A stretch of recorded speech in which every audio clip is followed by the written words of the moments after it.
this point, at least, right. And Brian Boucher is smart not to try. Oh, yeah. That's not in his game of tricks and in his bag of tools. And rather than trying to keep up with Marty Brodeur, forget about it. And the centered by Primo. Score! Primo got it out in front. Tocchet's got his second goal, and this game's tied.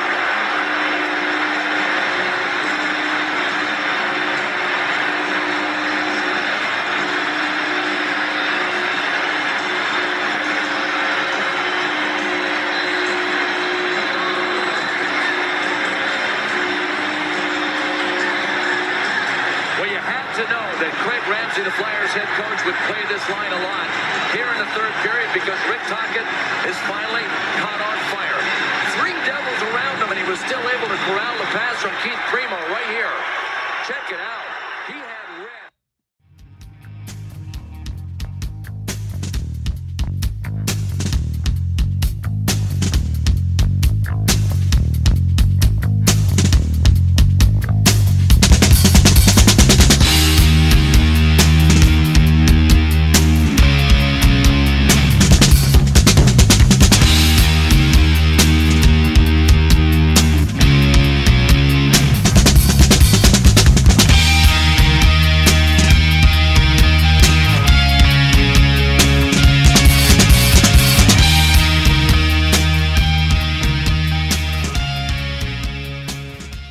Hey everybody, it's Isaiah. Just reminding you that FlyersNittyGritty.com and the O&B Puckcast are brought to you by Summit Public Adjusters. Hey, do you have damage to your home?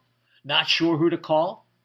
We suggest that you call Summit Public Adjusters before your insurance company. Dealing with your insurance company can be very stressful. Let Summit take the stress out of the claims process. From storm damage to your roof, to toilet overflows, to broken pipes and fires, Summit gets you the most money for your repairs. So next time Mother Nature leaves you in need of repairs, call Summit Public Adjusters at 215-752-0560 or visit summitpublicadjusters.com. Licensed in PA and New Jersey. And we are back. It is your host, Isaiah. Welcome to the O&B Puckcast and O&B Puckcast Special. As the Flyers have hired Rick Tocchet to be the 25th head coach in team history. We're brought to you by FlyersNittyGritty.com, Summit Adjusters, Jim South Street. And don't forget to visit HockeyHotStove.com, exciting new website with forums, great articles, and you'll find this linked over there. Along with some other great pods and information representing, I think, almost every team in the league. Hey, so let's bring in our panel. Chef is going to join us momentarily. The great Dan Silver, you get the first opportunity to weigh in about your thoughts. Rick Tocchet is now officially the coach of the Philadelphia Flyers. You know, Isaiah, it's kind of interesting. I mean, I think we all sort of thought that Tocchet was the likeliest candidate from the start. And then there was sort of that little hitch in the path when it sounded like he might want to go back to television, or some other teams like the Bruins might be interested in hiring him. But then it sort of swiftly fell back into, okay, well, here's our guy. Tocchet's our guy. I don't know if he was trying to extract more money out of the guys, Danny and Jonesy and Hilferty, with that little detour, if he really thought he wanted to get back in television. But here's where we are. And Rick Tocchet, who is, you know, in the late 80s, early 90s, was just a fantastic Flyer and a prototypical Flyer. He could score, he could hit, he could fight, just a tough as nails player who a lot of fans really liked, is now the head coach. And there's, I would say, a lot of controversy or differing opinions about, you know, whether or not it's a good hire, whether or not it's a bad hire, if it's just the same old Flyers. So, you know, there's certainly is a lot to unpack. Yeah, there's no doubt. I call it contentious in the show notes because I think it is. I think even among the pundits, there's a differing set of opinions about things like this. And look, they made quite a commitment to him. You know, 5 years at $5.25 million, it would put him, that kind of commitment at that amount would put him in the top echelon of coaches, and yet he really hasn't had that level of success. That being said, you can say that there's reasons, and it might work out really well for the Flyers because he had kind of an apprenticeship with the Tampa Bay Lightning. Then he was successful in his stint as a assistant coach in Pittsburgh. Then again, in an impossible situation in Arizona before he really kind of hit his stride and won a Jack Adams Award with the Vancouver Canucks. And what happened last year is really the only thing I can call into question as Shep joins us. How are you, brother? Good. Can't wait to see what's going to happen now. The first piece is in place. So emergency pod, here we go. Yeah, exactly. Yeah. As you were talking about, there's kind of just to detail why there's these differing opinions on Tocchet is that it seems to be the industry consensus that he's sort of a great head coach and a fantastic hire. Then you look at his record, and his record hasn't always been that great. So, but as you mentioned, if you look at his head coaching career, he joined Tampa Bay kind of right after they were really bad. You could argue that he helped elevate Steven Stamkos to what he became, right? And then he goes, his next head coaching gig is in Arizona, a team that still is not all that good, a hard place to be. And then he goes to Vancouver. And quite honestly, that was the year he won the Jack Adams as the coach of the year. I thought that Vancouver dramatically overachieved in the regular season that year. And then, they lose in the playoffs. And now I think they've kind of come back to earth. I never really thought that Vancouver team was all that great, aside from Quinn Hughes, really. And so I think it's still sort of an unknown quantity of how good of a head coach Rick Tocchet is. And so we're kind of left in this position that I feel that we've been left in a lot of, is we're just trying, basically, it's a matter of if you want to trust in Danny Briere and Keith Jones that they are doing the right thing, and how long you want to give them that trust, right? They decided to go off the board and take Jet Lachenko over Zev Buium. I would say most fans were very shocked by that. And also most industry insiders, because Buium was one of the better ranked players in the draft. They don't take him, they take Lachenko. Okay, you know what? Let's trust in Danny and Jonesy, and let's see how this turns out. Let's see how Buium turns out. Let's see how Lachenko turns out. There have been a lot of examples of that with these guys where we're kind of like, okay, we're just going to put our trust in these guys, and then we're going to get to a point where it's either going to work or it's not. So I think no one's expecting the Flyers to be a cup contender next year. I think they're all sort of gearing up for next offseason when all the money comes off the books. And we're now got Rick Tocchet for, he's signed for 5 years. Whether or not he lasts 5 years in the current head coaching landscape, we'll see. But you just kind of, and the way I'm looking at it is, I know a lot of people in the industry that really respect him. I think maybe he'll help draw some talent to Philadelphia, certainly more than John Tortorella would. So I'm going to keep my trust in Danny and Jonesy. But if 2 years from now it's a disaster, well, that trust is probably going to go away. Yeah.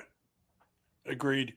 Well, not only that, I think it's fair to say if it is a disaster, the whole thing, could float away. I mean, all three of them could be a wash. And Shep, just before I get to you, I want to kind of get this question angled in a certain direction.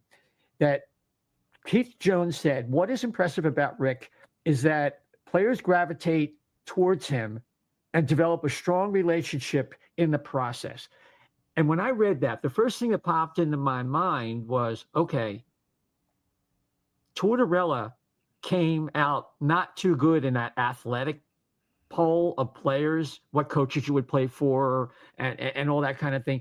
And it's almost like they want to keep a lot of the great things, because Tortorella did do a lot of great things here. If you just think back to 2021, in terms of installing a discipline and accountability, but he turned off a lot of players, like with Couturier, and I'll get to that just momentarily.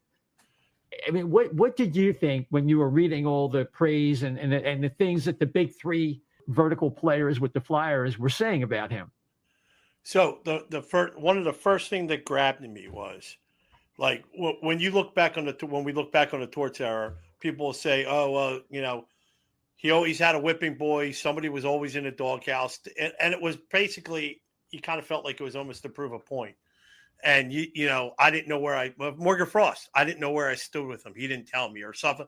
So, but what you're hearing about Tocc, and one of the things I'm really looking forward to seeing it develop is he's got this tag on it. He's a great communicator, apparently from everybody else, and that's a good thing. I mean, when players come up to you and ask you where you're at, or apparently he's very approachable too. I mean, let's face it, if you messed up under the last coach and you did something wrong, you probably didn't want to go walking down there going, "Hey coach, can you help, sit down, you're on a bench for 20 minutes or whatever." You know what I mean?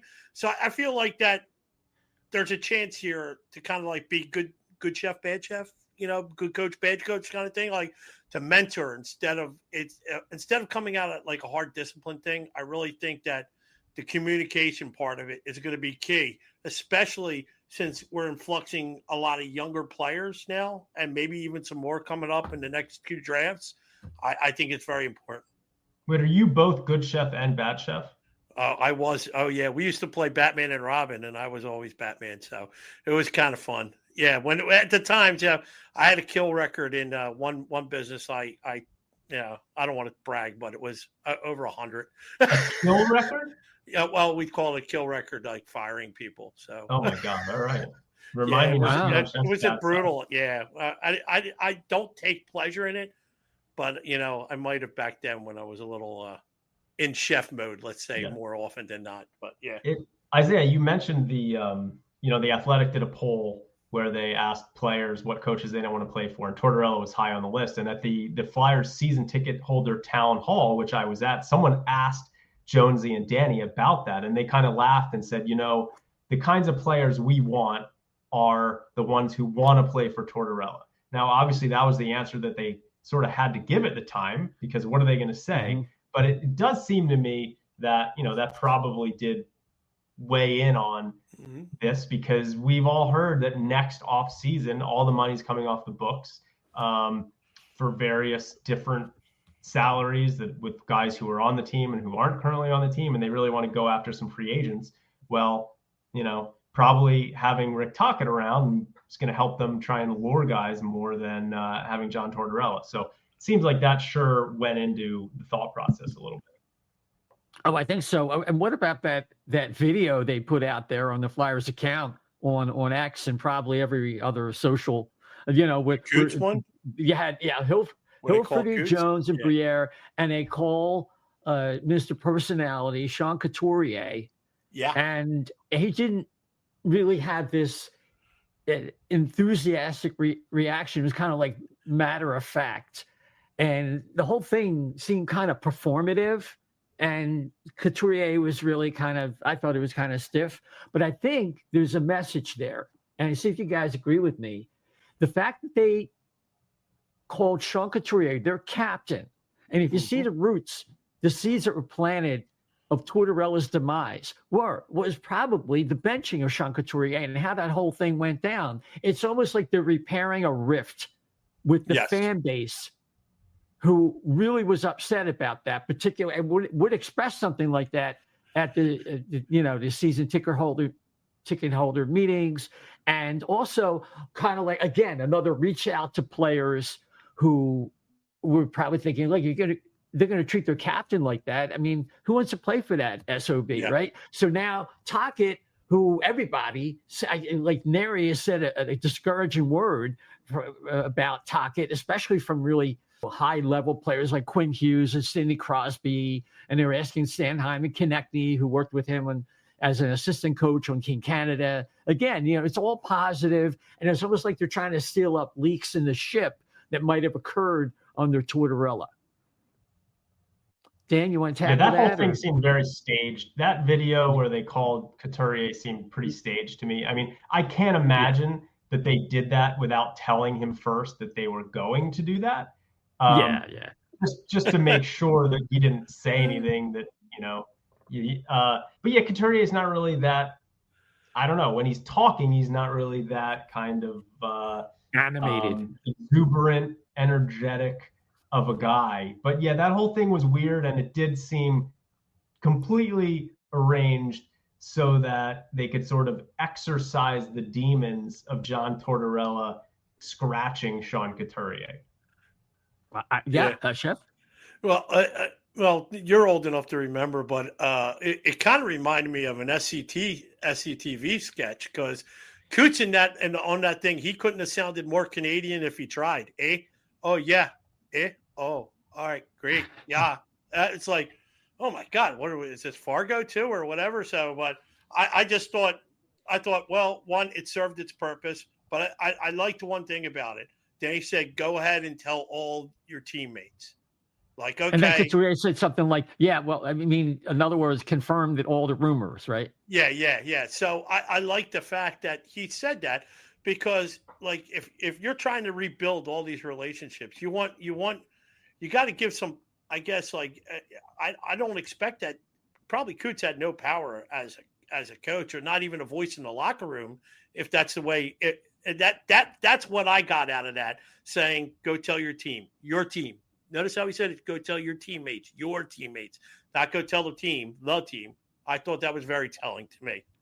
Right. Again, it's like putting the captain back in his rightful place as the leader of the team. They chose him for a reason. Yeah. And Tortorella supposedly was the catalyst behind choosing Sean Couturier. And then, of course, we all know what happened from there. So I mentioned from the outset that this was contentious or somewhat controversial, not only in the minds of many fans who think of him as like, oh, here we go, all these ex-Flyers again. There's that sentiment.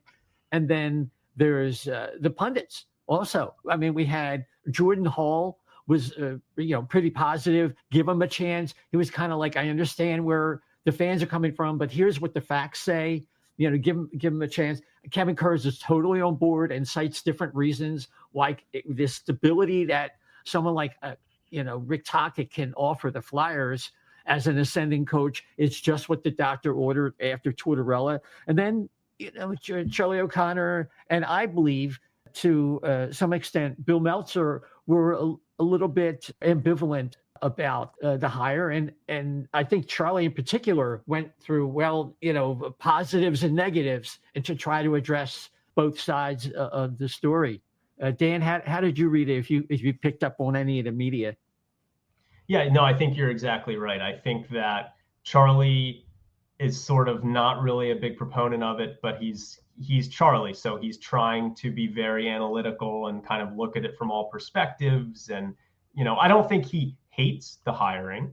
I think that, listen, all the media members are probably a little happier because Tocchet's going to be a lot easier to deal with than Tortorella, right?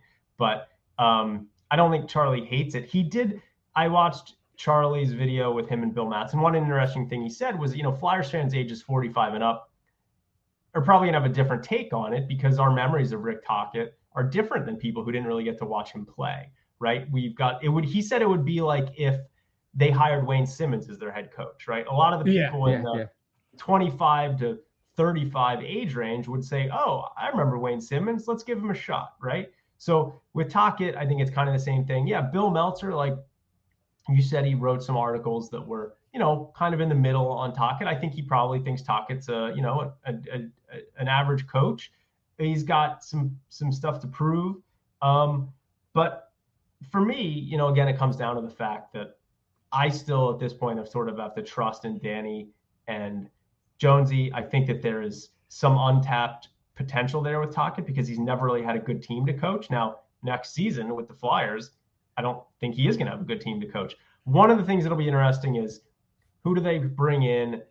What happens with Brad Shaw? I've heard that Luke Richardson is extremely likely to join the Flyers staff in some capacity. What that means for Brad Shaw, I would love for them to keep Brad Shaw around. But those are the kinds of decisions that we'll be seeing how they turn out and judging Tocchet on. And how does the power play go next year, right? I mean, the Vancouver power play was excellent, but that's because of Quinn Hughes, I think. Was it because of Rick Tocchet? I don't know. If you put Quinn Hughes on any power play in the league, it's probably going to improve 5 percentage points. So, that's going to be the stuff we're going to be looking at, how the power play goes. what that dynamic is with the assistant coaches. Looking for baby steps next year, and then maybe really take off the season after. Yeah, Jeff. I would say this, and I think I was going back and forth with Jason Martinez a little bit. It doesn't matter who, whether you're for or against hiring him. That wasn't the point. Like whether you knew about his coaching record or anything. I just thought I'm actually quite surprised he's actually here, because I had said that either way, whether you like him or hate him, he's going to be judged by his playing career and what he did as a player, and not because we haven't seen him here as a coach. So we didn't see him enough. So I think it's going to be funny because people pretend to lend their memory to what the player did. You hear all these things about the system, and he always a dump and chase and all that kind of stuff. You need players to dump and chase. So I do believe that systems can change, and systems can change during a game and even in season too. So I don't think that I think people got to figure it out. They got to wait and see what the actual systems are going to be for this coach, because you can't judge him as what he did as a player. And unless you stayed up like late to watch all the Vancouver games last couple of years, then you probably don't know what systems they're running there anyway. So. Well, yeah, I think that the best coaches, and I hope that Tocc has talked about this, they will adapt their systems to their personnel. I mean, you think about Don Shula winning with the, 3 yards and a cloud of dust when he was with the Baltimore Colts, going way back, and with the Dolphins, and then changing when Dan Marino came on, throwing the ball all over the place. And that's what great coaches can do. And I would expect that if the Flyers are going to be more of a forecheck team, like traditionally, like Tocc has been, teaching forechecking systems, as opposed to trying to generate more chances on the rush. The Flyers are a better team in the latter category when we're on the rush. But the personnel has to suit that. And it also, I think the defenseman getting involved with someone who's coached Quinn Hughes and had such a certain amount of success, that will be a key to take a look at, what happens depending on who the defensive coach is. Will it be Brad Shaw, like Dan was saying, or is Luke Richardson going to be able to steward Jamie Drysdale beyond where he's at right now? So, and I guess the last thing we want to cover before we call it a night or day is what kind of promises do you think were made to Tocc to sign his contract? There were a couple other teams involved, supposedly Seattle and Boston, and maybe some other team we didn't hear about were in the market for his services.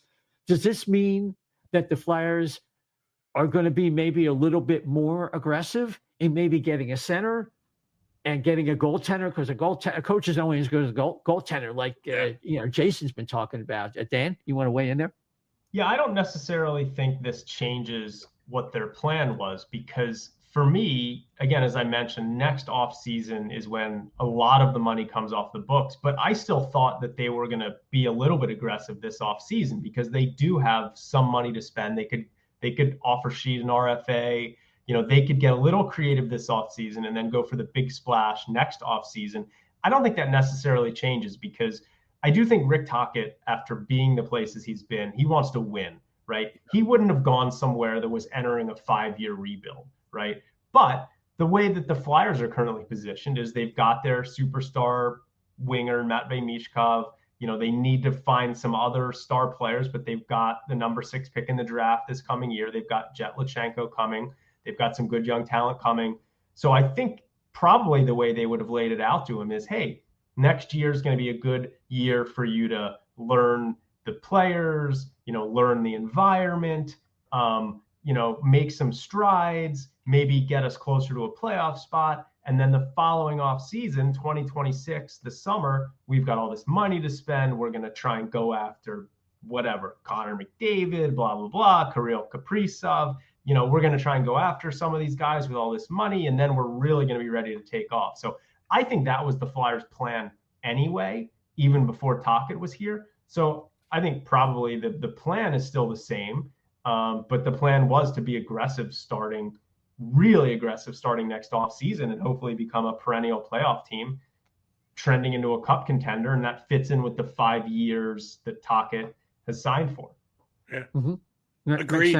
Agreed. I do believe that. I think that Tocchet just happened to fit. He was the best coach to fit their plans, and I think it happened to line up that way. You got it. Well, I think we're coming back Monday with a regular show. Yes, we're going to talk about all the other things going on, the signings. Mishkov had an accident. We'll find out maybe a little bit more about that. Phantoms being eliminated. Rodrigo Abels and Oscar Eklund surprisingly signed. We'll get in all that this Monday because there's a presser tomorrow, and we'll probably have a lot more information, hopefully, about the staff and the possibilities of some things, and also our feedback on the press conference itself. So we're going to leave it there. Make sure you follow us on X and Blue Sky at O&B Puck at O&B Puck, and follow us on our podcast platforms, Apple, Spotify, iHeart, TuneIn, Amazon Audible. Of course, we're on YouTube or Facebook. We really do appreciate it if you rate and subscribe. And I'm going to leave it there. Any one of you gents want to say anything more before we call it a wrap on this emergency pod? No, I think we covered it all. We're good. You got it. Okay, so we'll see you next week with a regular show and a lot more to talk about. Thanks for joining us tonight, everybody, and take care.